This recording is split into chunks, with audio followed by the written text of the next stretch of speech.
नमस्कार। एक बार फिर आप सभी का स्वागत है। एक बड़ी खबर लेकर हम इस वक्त आपके पास आए हैं और जम्मू कश्मीर के राजनीतिक गलियारों में इस वक्त लगातार कांग्रेस और नेशनल कॉन्फ्रेंस के बीच मतभेद बढ़ते जा रहे हैं। और आपको बताते चले कि जिस तरह नेशनल कॉन्फ्रेंस ने पहले 3 राज्यसभा सीटों पर अपने उम्मीदवारों की घोषणा की थी और उसके बाद कल रविवार के दिन नेशनल कॉन्फ्रेंस और कांग्रेस के बीच लगातार इस पर बात होती रही कि क्या कांग्रेस चौथी सीट पर चुनाव के लिए अपना प्रत्याशी, अपना कैंडिडेचर घोषित करेगी। और लगातार काफी समय से, पिछले कुछ दिनों से लगातार वार्ता हो रही थी। उमर अब्दुल्ला को अप्रोच किया गया, लेकिन उन्होंने कहा कि डॉक्टर फारूक अब्दुल्ला को लेटर दी जाए। और इस संदर्भ में कल कांग्रेस की तरफ से अंततः ये कहा गया कि वो रिस्की सीट, जो चौथी नोटिफिकेशन है, तीसरी नोटिफिकेशन है, चौथी सीट पर चुनाव नहीं लड़ेगी। और उस चुनाव लड़ने के लिए कांग्रेस की तरफ से जो सूत्र हमारे बता रहे हैं, जो खबर निकलकर इस वक्त सामने आ रही है कि कांग्रेस ने उसके लिए एक प्री कंडीशन रखी थी। कांग्रेस ने नेशनल कॉन्फ्रेंस को कहा था कि आप अपने 5 जो एमएलएज हैं उस कोटे में से वो हमें दे दीजिए, वो हमारे फेवर में उस तीसरी नोटिफिकेशन यानी कि चौथी राज्यसभा की सीट के लिए कांग्रेस के समर्थन में मतदान करेंगे। क्योंकि कांग्रेस को यह डर था कि जो 5 आजाद उम्मीदवार हैं, जो 5 आजाद एमएलए बन चुके हैं, जिनमें सबसे बड़ा पहला नाम जम्मू कश्मीर के कैबिनेट मिनिस्टर सतीश शर्मा, जो छंब से निर्दलीय तौर पर जीते थे।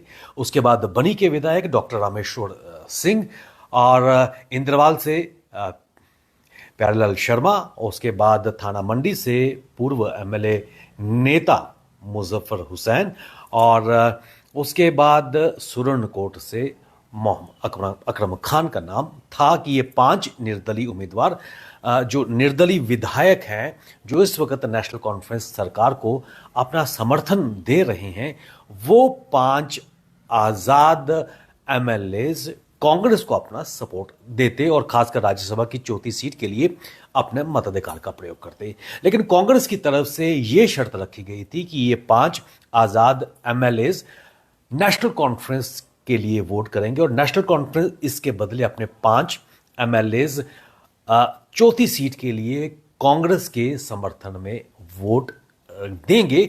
यह शर्त कांग्रेस की थी और कांग्रेस का यह मानना था कि क्योंकि कांग्रेस इस वक्त सरकार से बाहर थी, इसलिए जो 5 आजाद एमएलएज बने थे वो उनके पास स्टेक के पास कुछ नहीं, स्टेक के लिए कुछ नहीं था। और सबसे बड़ी बात कि ये 5 आजाद एमएलएज अपने वोटिंग को, जो रजिस्टर्ड डेजिग्नेट पोलिंग एजेंट्स है, उसको नहीं दिखा सकते, क्योंकि अगर वो दिखाएंगे तो उनका वोट कैंसिल हो जाता। और ऐसे में ये कंडीशन ना केवल पीडीपी, एनसी, कांग्रेस, बीजेपी के नेताओं पर लागू नहीं होगी, क्योंकि वो अपना वोट डेजिग्नेटेड पोलिंग एजेंट्स को जो वहां पर तैनात किया गया उसको दिखा सकते हैं। लेकिन जो आजाद एमएलए हैं वो अपना वोट कास्ट करने के बाद उसको शोकेस नहीं कर सकते। और यही डर कांग्रेस को सता रहा था कि क्या कहीं क्रॉस वोटिंग का खामियाजा कांग्रेस को भुगतना ना पड़े। और यही बड़ी खबर निकलकर सामने आ रही है, जो सूत्र हमें बता रहे हैं कि इसी की वजह से कांग्रेस को लगा कि ये जो चौथी सीट है ये रिस्की सीट है, और ऐसे में जो 5 आजाद एमएलएज हैं वो कहीं ना कहीं क्रॉस वोटिंग करेंगे और कांग्रेस को हार का सामना करना पड़ेगा। और कहीं ना कहीं जो शर्त कांग्रेस ने नेशनल कॉन्फ्रेंस के सामने रखी थी कि आप अपने 5 एमएलएज हमें दे दीजिए जो हमारे फेवर में वोट करेंगे, और ये 5 आजाद एमएलएज आप रखिए, आपके फेवर में वोट करेंगे। लेकिन नेशनल कॉन्फ्रेंस ने इस शर्त को नहीं माना है, और यही कारण है कि कल कांग्रेस को मजबूरन प्रेस कॉन्फ्रेंस में इन पब्लिक ये कहना पड़ा कि वो राज्यसभा की सीटों के लिए अपने उम्मीदवार की घोषणा नहीं करेंगे और इसमें पार्टिसिपेट भी नहीं करेंगे। ये बड़ी खबर निकल के सामने आ रही है और ये दर्शा रहा है कि इस वक्त नेशनल कॉन्फ्रेंस और कांग्रेस के बीच मतभेद बढ़ते जा रहे हैं। और ये सिर्फ राज्यसभा की सीट के लिए नहीं, बल्कि बाईपोल्स जो बड़गाम और नगरोटा में होने जा रहे हैं, क्या वहां पर भी ये जो गठबंधन है बिखरता हुआ नजर आएगा। और इसके साथ एक बड़ी खबर यह निकलकर सामने आ रही है कि कश्मीर के कद्दावर नेता नेशनल कॉन्फ्रेंस के सांसद आगम सईद रहुल्ला ने स्पष्ट कर दिया है कि वो बड़गाम बाईपोल्स में पार्टी के लिए प्रचार नहीं करेंगे। ये बड़ी खबर निकल के सामने आ रही है। नेशनल कॉन्फ्रेंस के सांसद आगा सईद मेहदी रहुल्ला ने कहा है कि वो एक वोटर हैं और क्योंकि नेशनल कॉन्फ्रेंस ने अपने वायदों को पूरा नहीं किया है, इसलिए वो बड़गाम विधानसभा बाईपोल्स में प्रचार नहीं करेंगे। एक बड़ा झटका नेशनल कॉन्फ्रेंस को लगता नजर आ रहा है। एक तरफ गठबंधन बिखरता हुआ नजर आ रहा है। क्रॉस वोटिंग के डर से कांग्रेस ने चौथी सीट को रिस्की बताया और राज्यसभा के चुनाव में पार्टिसिपेट नहीं किया। और साथ ही साथ इन्होंने कहा कि कांग्रेस की तरफ से कहा जा रहा है कि गठबंधन की मर्यादा का उल्लंघन नेशनल कॉन्फ्रेंस ने किया है, क्योंकि लगातार पहले दिन से ही कांग्रेस 2 सीटों की मांग करती आ रही थी, लेकिन ऐसा नहीं हुआ और एक सीट जो मिली उसको भी रिस्की सीट बताकर कांग्रेस ने इन इलेक्शन से अपना पल्ला झाड़ लिया। वहीं नेशनल कॉन्फ्रेंस की मुसीबतें भी बढ़ती जा रही हैं, क्योंकि बड़गाम से आगा मेहदी सईद रहुल्ला ने यह कह दिया है और झटका नेशनल कॉन्फ्रेंस को दिया है कि वो बाईपोल्स में जो प्रसार है नेशनल कॉन्फ्रेंस का नहीं करेंगे, क्योंकि जिन वायदों को लेकर नेशनल कॉन्फ्रेंस सामने आई थी उनमें से किसी को भी पूरा करने में सफल नेशनल कॉन्फ्रेंस लगभग 1 साल होने को आया है, अभी तक नहीं हुआ है। तो कुल मिलाकर क्या ये सरकार बैसाखियों पर आती जा रही है? क्या ये सरकार अपना कार्यकाल पूरा कर पाएगी?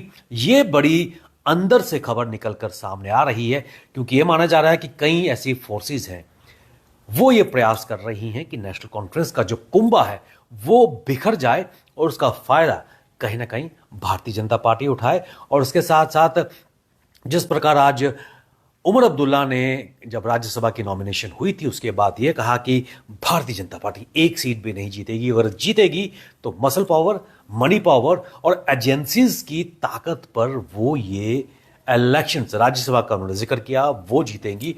और उन्होंने कहा कि जो तस्वीर नजर आ रही है कि भारतीय जनता पार्टी कहीं दूर तक नजर नहीं आएगी, लेकिन भारतीय जनता पार्टी आशावान है। डॉक्टर जितेंद्र सिंह ने कहा कि 2 सीटों पर वो जीत का परचम जरूर लहराएगी।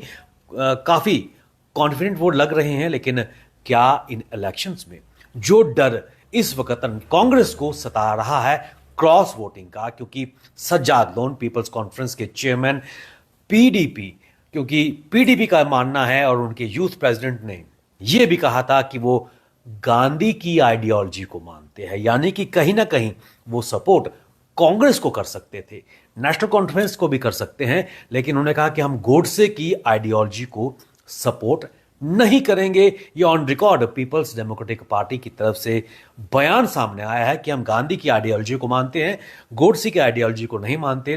तो हो सकता था कि अगर कांग्रेस अपना कैंडिडेट खड़ा करती तो निश्चित तौर पर पीडीपी यानी कि पीपल्स डेमोक्रेटिक पार्टी का सपोर्ट कांग्रेस को मिलता। 3 एमएलए उनके वहां पर हैं। ऐसे में एआईपी इंजीनियर रशीद के भाई विधायक हैं और ये निर्दलीय जो कहीं ना कहीं विपक्षी खेमे में बटे हुए हैं, क्या ये क्रॉस वोटिंग करेंगे या अगर एब्सटेन भी करेंगे इन इलेक्शन से तो फिर भी फायदा, बेनिफिट, एडवांटेज बीजेपी को भी जाएगा और समीकरण किस ओर बढ़ते नजर आएंगे। लेकिन सबसे बड़ी बात, जो बड़ी खबर निकल के सामने आ रही है, कहीं ना कहीं कांग्रेस और पीडीपी, कांग्रेस और नेशनल कॉन्फ्रेंस के बीच फिशर्स बढ़ते जा रहे हैं। राज्यसभा में कांग्रेस जिस उम्मीद में बैठी थी 2 सीटें, एक भी नहीं मिली और उनको बेल आउट करना पड़ा और इसका आने वाले जम्मू कश्मीर के राजनीतिक परिदृश्य पर बड़ा प्रभाव पड़ सकता है और खासकर जो पाई पोल्स आने वाले हैं निश्चित तौर पर वहां भी यह प्रभाव छोड़ेगा।